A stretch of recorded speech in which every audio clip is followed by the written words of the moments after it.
माँ लक्ष्मी का वरदान मिले, जीवन की हर दिशा सजे, धन वैभव की हो बौछार, जीवन में छाए सुख की बहार। प्रेम से बोलिए माता लक्ष्मी की जय। आज शुक्रवार को सुनेंगे महालक्ष्मी की परम पावन और दिव्य वैभव लक्ष्मी की व्रत कथा, जिसको सुनने से मनुष्य के ऊपर माँ लक्ष्मी की असीम कृपा बनती है। मनुष्य का जीवन खुशियों से भर जाता है। माँ लक्ष्मी के आशीर्वाद से मनुष्य को धन दौलत की प्राप्ति होती है और जीवन में सुख समृद्धि का वास होता है। तो आइए प्रसन्नचित मन और श्रद्धा भक्ति भाव से माँ लक्ष्मी की व्रत कथा का श्रवण करते हैं। इस कथा को पूरा अवश्य सुनिएगा। व्रत कथा के अनुसार एक समय की बात है, एक बड़ा शहर था और उस शहर में न जाने कितने ही लोग रहते थे। सभी अपने कामों में व्यस्त रहते थे, किसी को किसी से कोई मतलब नहीं था। भजन कीर्तन, भक्ति भाव, दया, परोपकार जैसे संस्कारों का तो लगभग अभाव ही हो चुका था। शहर में बुराइयां बढ़ गई थी। शराब, जुआ, रेस आदि बहुत से गुनाह शहर में होने लगे थे। बावजूद उसके उस शहर में कुछ अच्छे लोग भी रहते थे और इसी शहर के एक मोहल्ले में राधा और गोपाल पति पत्नी के रूप में रहते थे। उनका छोटा सा घर था, यानी घर के नाम पर एक कमरा था। उसी में रसोई, सोना, उसी में खाना पीना, यही था उनका घर। गोपाल किसी मिल में काम करता था। राधा घर का सारा काम काज करती थी। उसने अपने छोटे से घर को भी इतना साफ सुथरा और सजा के रखा था कि मोहल्ले की औरतें अक्सर कहती थी, घर की सफाई करना तो कोई राधा बहन से सीखे। लेकिन धीरे धीरे दिन बदलने लगा। गोपाल, जो कि राधा का पति था, बुरी संगत में पड़कर शराब पीने लगा, जुआ खेलने लगा। गांव से आया सीधा साधा गोपाल शहर के साथियों में ऐसा फंसा कि उसे बुरी आदतें लग गई। शुरू शुरू में उसने अपने आप को बचाने का बहुत प्रयास किया, लेकिन वह बच नहीं सका। गोपाल के छोटे से तनख्वाह से ही उनका घर चलता था, लेकिन अगर वह तनख्वाह भी शराब और जुए में खर्च होने लगे तो घर के लिए बचता ही कहाँ था। धीरे धीरे गोपाल ने अपना सब कुछ जुए में गवा दिया। राधा इस बात से बेहद चिंतित रहने लगी। वह अंदर ही अंदर घुलने लगी। पति को मना करती तो उल्टी उसे मार पड़ती, गालियां सुनने को मिलती। घर में आके वह इतना हो हल्ला करता कि लोगों को उनका मजाक उड़ाने का मौका मिलता। अंदर ही अंदर राधा टूटने लगी। हर समय उदास रहती, अपने मन की आग को शांत करने के लिए आंसू बहाती रहती। इस परदेश में उसका कौन था जो उसे सहारा देता? वह तो पूरी अकेली ही पड़ गई थी। आज आकर उसे प्रभु का ही आसरा था, माँ लक्ष्मी का ही आसरा था। गोपाल ने घर के बर्तन तक बेच डाले थे, लेकिन इतने बड़े संकट में भी राधा ने प्रभु का विश्वास नहीं छोड़ा, भगवान की उपासना नहीं छोड़ी। उसे पूर्ण विश्वास था कि एक दिन माँ उसके सारे संकट दूर करेगी। एक दिन जब घर में खाने को कुछ भी नहीं बचा था, वह 2 दिन से भूखी थी, तो माँ लक्ष्मी के चित्र के आगे हाथ जोड़े बैठी रो रही थी। माँ ने उसकी आंखों से टपकते आंसू देख लिए, उसके हृदय के दुख जान लिए। राधा रोए जा रही थी और माँ लक्ष्मी का पूजन करते जा रही थी। माँ लक्ष्मी, मुझे बचा लो। देखो मेरे घर की क्या स्थिति हो गई। मेरा पति बिगड़ चुका है। माँ लक्ष्मी, मुझे शक्ति दो माँ, कृपा करो, मेरा घर बचा लो माँ। अब आप ही मेरा अंतिम आसरा हो। यदि तुमने भी मुझे न बचाया तो मैं कहाँ जाऊंगी? मैं तुम्हारे चरणों में ही जान दे दूंगी। अब तो यह मेरा अंतिम निर्णय है। यह कहती हुई राधा माँ लक्ष्मी के चित्र के आगे गिर गई। उसी समय घंटियां बजने लगी, शंख की आवाज आने लगी। राधा के उदास चेहरे पर अपने आप खुशी की लहर दौड़ गई। तभी अचानक उसके द्वार पर किसी ने दस्तक दी। राधा ने द्वार खोला तो देखा कि एक मांझी खड़ी है। उसके चेहरे पर अलौकिक तेज दिखाई दे रहा था। उनकी आंखों से मानो अमृत बह रहा था। उनका भव्य चेहरा करुणा और प्यार से भरा हुआ था। उनको देखते ही राधा के मन को शांति मिली। उसके रोम रोम में आनंद की लहर उठी। बूढ़ी माता ने राधा से बोला, क्या मैं तुम्हारे घर आ सकती हूँ? राधा ने अपने आंसू जल्दी जल्दी पोंछते हुए बोला, हाँ हाँ माता, अंदर आओ। राधा उस बूढ़ी माता को आदर के साथ घर ले आई। घर में बिठाने के लिए कुछ भी नहीं था, अतः राधा ने एक फटी हुई चादर पर उनको बिठाया। माँ जी बोली, क्यों राधा, मुझे पहचाना नहीं? हर शुक्रवार को लक्ष्मी जी के मंदिर में भजन कीर्तन के समय मैं भी तो वहां आती हूँ। इसके बावजूद राधा कुछ समझ नहीं पा रही थी। फिर माँ जी बोली, तुम बहुत दिनों से मंदिर नहीं आई, इसीलिए मैं तुम्हें देखने चली आई। बूढ़ी माता के प्रेम भरे शब्दों को सुनकर राधा का हृदय पिघल गया। उसकी आंखों में आंसू आ गए और वह बिलख बिलख कर रोने लगी। माँ जी ने कहा, बेटी, सुख और दुख तो धूप और छांव होते हैं, धैर्य रखो, मुझे अपनी सारी परेशानी बता दो। माँ जी के व्यवहार से राधा को काफी सुकून मिला और सुख की आस में उसने माँ जी को अपनी सारी कहानी कह सुनाई। और फिर माँ जी ने राधा को वैभव लक्ष्मी व्रत के बारे में बताया। उन्होंने व्रत की सारी विधि भी बताई। फिर माँ जी ने कहा, बेटी, माँ लक्ष्मी का यह व्रत बहुत सरल है। इसे व्रत लक्ष्मी व्रत या वैभव लक्ष्मी व्रत कहते हैं। ये व्रत करने वाले की सभी मनोकामना पूरी होती है। वह सुख, संपत्ति और यश प्राप्त करता है। राधा ये सब सुनकर आनंदित हो गई। वैसे भी उसने पिछले 2 दिनों से कुछ भी नहीं खाया था और वह दिन भी शुक्रवार था। उसने माँ जी के कहे अनुसार उसी समय व्रत का संकल्प लेने का निश्चय किया। राधा ने संकल्प करके आंखें खोली तो सामने कोई ना था। वह आश्चर्य में पड़ गई और सोचने लगी कि इतनी जल्दी माँ जी कहाँ चली गई। लेकिन राधा एक धर्मपरायण स्त्री थी, इसीलिए उसे ये समझते देर नहीं लगी कि वह माँ जी और कोई नहीं, साक्षात माँ लक्ष्मी ही थी। राधा ने माँ जी द्वारा बताई विधि से पूरे मन से व्रत किया। व्रत तो उसने रख लिया, लेकिन भोग क्या लगाए और खाए क्या? उसके पास तो कुछ भी सामान नहीं था। तभी फिर से एक स्त्री आई और उसने बोला कि मैंने वैभव लक्ष्मी व्रत का आज उद्यापन किया है और सुहागिनों को जिमा रही हूँ।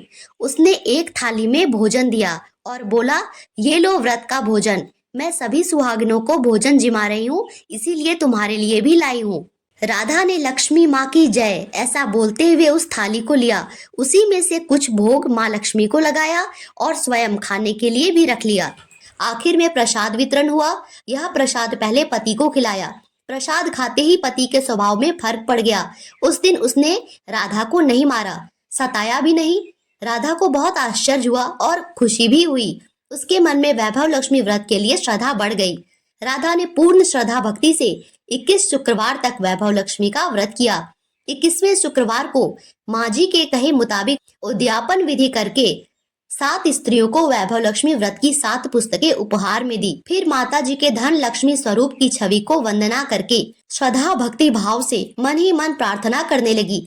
हे माँ धन लक्ष्मी, मैंने आपका वैभव लक्ष्मी व्रत करने की मन्नत मांगी थी। यह व्रत आज मैंने पूर्ण किया।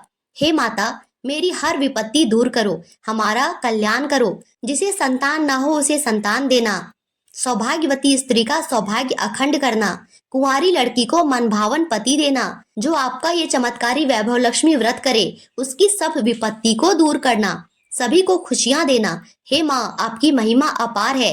ऐसा बोलकर लक्ष्मी जी के धन लक्ष्मी स्वरूप की छवि को प्रणाम किया। व्रत के प्रभाव से राधा का पति अच्छा आदमी बन गया। कड़ी मेहनत करके व्यवसाय करने लगा। उसने तुरंत राधा के गिरवी रखे गहने छुड़ा दिए। घर में धन की वृद्धि हुई। घर में पहले जैसी सुख शांति छा गई, वैभव छा गया।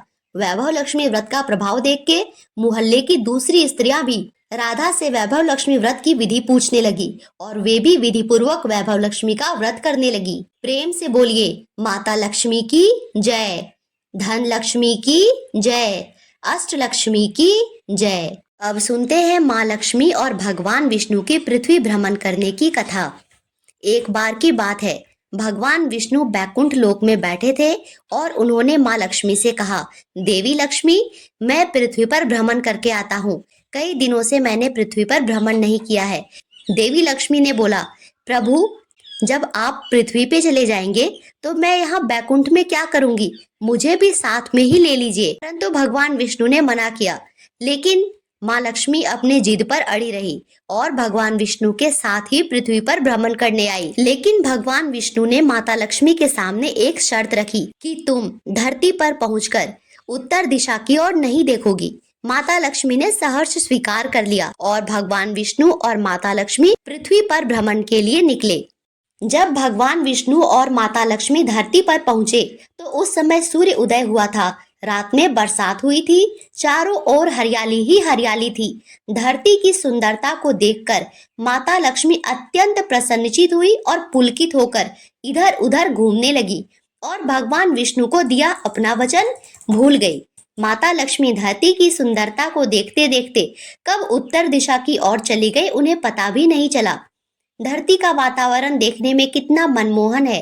तभी उन्हें फूलों से भरा एक खेत नजर आया। उस खेत से बहुत ही सुंदर खुशबू आ रही थी। इतने सुंदर फूल और इतनी सुंदर खुशबू, माता लक्ष्मी अपने आप को रोक ना सकी और वह अनायास ही उस खेत के तरफ चली गई। वहां जाकर उन्होंने एक सुंदर सा फूल तोड़ लिया और जब माता लक्ष्मी भगवान विष्णु के पास वापस आई तो भगवान विष्णु के आंखों में आंसू थे। माता लक्ष्मी ने बोला, ये देखिए स्वामी, कितना सुंदर फूल है। लेकिन तभी उन्हें आभास हुआ कि भगवान विष्णु के आंखों में तो आंसू हैं। माता लक्ष्मी बोली, स्वामी, आपकी आंखों में यह आंसू, क्या मुझसे कोई गलती हुई है? बताइए स्वामी। भगवान विष्णु बोले, देवी लक्ष्मी, आपका स्वभाव चंचल है, आप ये याद भी नहीं रख पाई। मैंने आपके सामने एक शर्त रखी थी। आपने मुझे वचन दिया था कि आप उत्तर दिशा में नहीं जाएंगी, लेकिन आप यह वचन भी नहीं संभाल पाई। और दूसरा, किसी की वस्तु को कभी बिना पूछे नहीं लेना चाहिए, लेकिन आपने तो उस खेत से एक फूल तोड़ लिया। यह आपकी एक भूल है। बिना पूछे किसी के सामान को लेना एक प्रकार की चोरी ही होती है देवी। इसीलिए हे देवी, आप 3 वर्ष तक माली के घर में रहेंगी। इसके बाद मैं स्वयं आपको बैकुंठ वापस लेने के लिए आऊंगा, जैसी आपकी आज्ञा। इसके बाद माता लक्ष्मी ने चुपचाप सर झुकाकर वचन स्वीकार किया। भगवान विष्णु वापस बैकुंठ लौट गए और माता लक्ष्मी ने एक गरीब लड़की का रूप धारण किया। खेत के मालिक का नाम माधव था। वह अपनी पत्नी, 2 बेटे और 3 बेटियों के साथ वहीं पास ही में एक झोपड़ी में रहता था और सभी उसी खेत में काम करते थे और छोटे से खेत पर काम करके किसी तरह से गुजर बसर करते थे। माता लक्ष्मी माधव की झोपड़ी पर जाती है। माधव लड़की को देखकर पूछता है कि तुम कौन हो और इस समय तुम्हें यहाँ क्या चाहिए? मैं तुम्हारी क्या मदद कर सकता हूँ? लड़की बोलती है, मेरा नाम लक्ष्मी है और मैं गरीब लड़की हूँ। मेरी देखभाल करने वाला कोई नहीं है।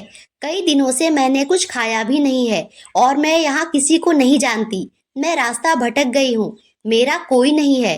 क्या मैं तुम्हारे घर में रह सकती हूँ? तुम मुझे कोई भी काम दे दो, मैं तुम्हारे घर का सारा ही काम कर दूंगी। बदले में तुम मुझे खाने को कुछ दे देना और रहने को जगह दे देना।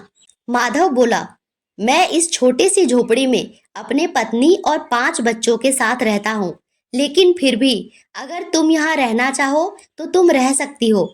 हम जो भी रूखा सूखा खाते हैं तुम्हें भी देंगे। अगर मेरी 5 की जगह 6 बच्चे होते तो मैं उनको भी खाने को देता और रहने को देता। इसीलिए मैं तुम्हें भी अपने घर में रखूंगा। यदि तुम यहाँ रहकर यही रूखा सूखा खाकर खुश हो तो अंदर आ जाओ। देवी लक्ष्मी बोली, आपने मुझे अपनी झोपड़ी में शरण दी, आपका बहुत बहुत शुक्रिया। माता लक्ष्मी 3 साल माधव के घर पर नौकरानी बनकर रही। जिस दिन से माता लक्ष्मी माधव के घर आई, उस दिन से तो मानो माधव के भाग्य बदल गए। इतनी आमदनी होने लगी कि उसने जमीन खरीद ली, एक गाय खरीद लिया और उस खेत से तो अनाज की जगह मानो स्वर्ण ही निकलने लगा। वह जब भी हाट अपने सामान की बिक्री करने जाता, सभी उसका ही सामान लेते, उसे 2 गुना 4 गुना दाम देते। माधव भी आश्चर्यचकित था, सोचता कि शायद मेरे फसल इतने अच्छे हुए हैं कि मुझे इतने दाम मिल रहे हैं। जो भी हो, वो सारे पैसे लेके अपने घर आ जाता और खुशी खुशी अपने बच्चों और पत्नी के लिए सामान लेके आता। सभी हंसी खुशी से रहने लगे थे। इधर माता लक्ष्मी माधव के घर और खेत में काम करती रही। माधव अपने सारे बच्चों के लिए रोज कुछ न कुछ जरूर लाता था और इस तरह वह माता लक्ष्मी के लिए भी कुछ न कुछ जरूर लाता था। एक दिन माधव ने सोचा, जब से यह लड़की मेरे घर आई है उसी समय से हमारी आमदनी बढ़ गई, मेरी किस्मत ही बदल गई। माधव की यह सोच माता लक्ष्मी का ही आशीर्वाद थी, क्योंकि देखते ही देखते पूरे 3 साल बीत चुके थे। जैसे ही माधव उस दिन खेत से काम करके आया तो उसने देखा कि उसके घर के द्वार पर एक दिव्य कन्या खड़ी है, जो सुंदर गहनों से लदी है, जिसने राजसी पोशाक पहने हैं। जब वह कुछ नजदीक गया तो उसने देखा, अरे यह तो मेरी बेटी लक्ष्मी है। वह बोला, लक्ष्मी, तुम्हें इतने गहने और ये आभूषण कहाँ से मिले? माता लक्ष्मी हंसते हुए बोली, माधव, तुम एक दयालु, परोपकारी और बहुत ही भले इंसान हो। मैं तुम्हारे घर में 3 वर्ष तक थी। तुमने मुझ अनजान को भी अपने घर में शरण दिया और हमेशा मेरे प्रति दया भाव रखा।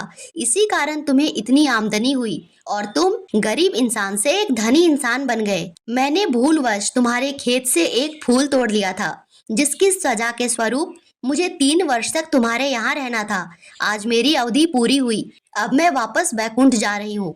माधव यह सब आश्चर्य से सुन रहा था। उसके हाथ जुड़े हुए थे, आंखों से लगातार अश्रु की धारा बह रही थी। भक्ति भाव से उसका चेहरा चमक रहा था और साथ ही उसे बहुत ग्लानि हो रही थी, क्योंकि उसने माता लक्ष्मी से 3 वर्ष तक अपने घर का और अपने खेतों का काम करवाया था।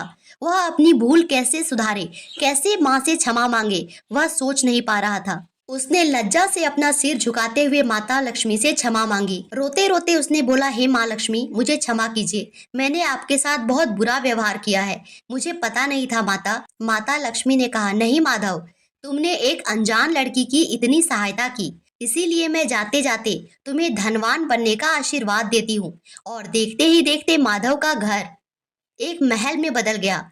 माधव, उसकी पत्नी और उसके सारे बच्चे राजशाही जीवन जीने लगे और माँ लक्ष्मी भगवान विष्णु के साथ रथ में बैठकर बैकुंठ चली गई। माधव और उसका पूरा परिवार जीवन भर माता लक्ष्मी का गुणगान करता रहा। उन्होंने अपने घर में माता लक्ष्मी का एक मंदिर बना लिया, जिसमें भगवान विष्णु के संग माता लक्ष्मी की वह नित्य पूजा करता था। और उसने एक धर्म भी सीखा कि वह हर असहाय व्यक्ति की मदद करने लगा। हे माता लक्ष्मी, जैसे आपने माधव के घर अन्न और धन से भर दिए, वैसे ही सबके भरना। प्रेम से बोलो, माता लक्ष्मी की जय, भगवान विष्णु की जय।